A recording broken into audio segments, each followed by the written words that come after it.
All right.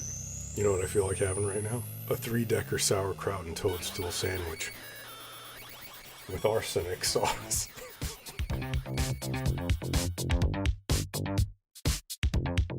Hey, it's Jay. Welcome to Sludge Central. And Christmas is over. It was an enjoyable season, even though the Grinch removed all of my holiday stuff and my Christmas tree. But he did leave me the mug. He left me this mug. It's pretty badass. So thanks for that, Grinch. Damn fine mug. I did take your word for it. I tried to watch The Grinch from 2018. I want to give myself the benefit of the doubt and say I made it about 20 minutes in, and then I had to shut it off. I just wasn't feeling it. It just wasn't for me, I guess. Unless I was tired and I really just wanted to put on Christmas with the Joker and the He-Man and She-Ra Christmas special.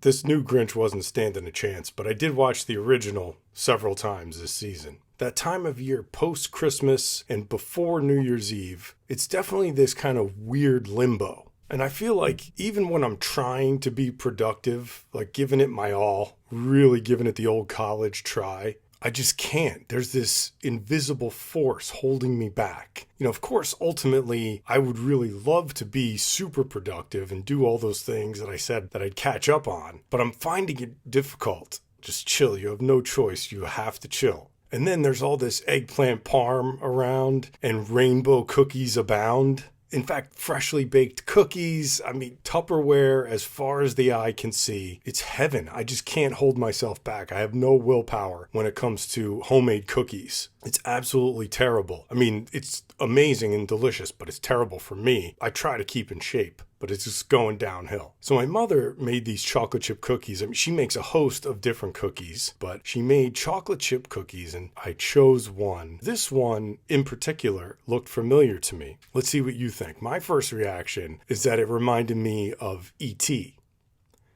And that's not even a stretch. If you look at it real quick, it kind of looks like an E.T. cookie by accident. So then I'm thinking, wow, if it's not E.T., you gotta see the goblin from Labyrinth.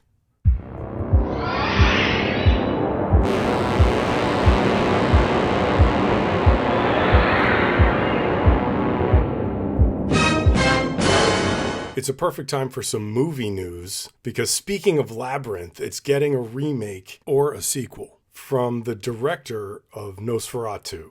Now, Labyrinth is a movie that I've been obsessed with since it came out when I was a kid, and I've been very passionate about that, not afraid to admit it. So I'm very apprehensive to see a remake of it, but I will keep an open mind because it's Henson Productions, so that's a good thing. The Batman 2 is delayed to 2027, and I can't say I'm too broken up about that. It's a prime example of when I really try to be super excited and supportive for these films, and then not too long after I watch them at home, once they leave theaters, then I'm kind of like, I don't know if I like it as much. It's been happening a lot. But this one in particular, I was super stoked on when it was in the theater. I was really trying to be a proponent of it. And I don't not like the movie. I guess it just doesn't sustain the consistency. Like, I need rewatchability. The fact that not only myself, but I know a lot of you could still put on the Michael Keaton Batman movies and watch them incessantly. That just goes to show that there's something about those movies that the other Batman films did not have. The special place in my heart is for the Tim Burton and Michael Keaton movies. There is that one really badass scene, the I'm Vengeance scene in the train station where Batman just methodically creeps into the train station, striking fear into the gang's hearts, and then just proceeds to beat the shit out of them. That's how it's supposed to be done. Although, give me that, but with the Bronze Age suit.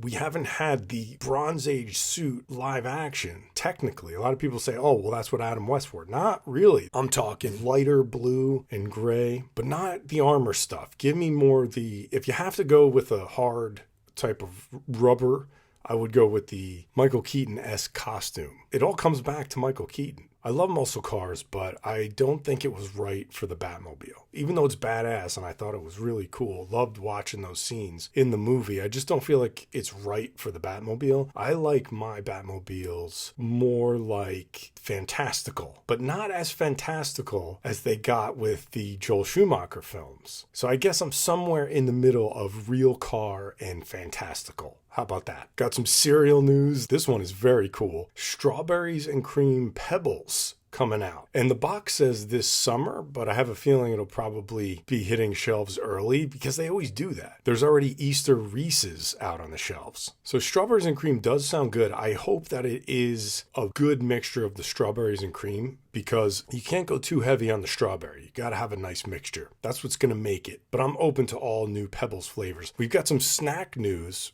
Wendy's has a new Frosty that is completely in my wheelhouse. And you can't be too sure about the Wendy's Frosty news when it hits like Instagram or X, whatever, because they seem to just drop all kinds of different flavors that may or may not come out. I know I go and try to look for them, but it's usually always the same stuff. It's usually the traditional flavors. Maybe you'll hit a place that has one of the limited editions, but it's rare around here. So apparently in New Zealand, there's a Wendy's bubblegum flavored Frosty. Listen, if you know me, you know I'm obsessed with bubblegum flavor, anything. It is one of the most enticing flavors for me. And that goes way back to when I was a kid. But this is not going to be one people are going to be dipping your French fries in, which I just never understood and I still cannot understand it. I can't dip a French fry into ice cream. It's just not happening for me. I mean, to each their own. But very specific things get me pumped, and bubblegum flavor limited edition things, when you hit that sweet spot, just perfect. A Wendy's Frosty bubblegum style. Now here's the issue that I already have with it. You have to stop making bubblegum shit blue. It needs to be pink. You just got to keep it real and go with pink. I think these companies that opt for blue, it's so people don't mistake it for like Pepto-Bismol, which, could really bring about some nasty feelings for people. I mean, I'm wearing a Pepto-Bismol colored hoodie right now. That's how much I really love pink bubblegum flavored food items, because when you get blue, you're like, well, wouldn't you associate that with like a blue raspberry or blueberry? So many of these things opt for blue for bubblegum, like Jones Soda did blue bubblegum. Even back when Ghostbusters 2 came out and they did the Hardee's promotion with the Slimer Sundae, the bubblegum syrup was green, which makes sense because it was, Slimer Sundae, green, right?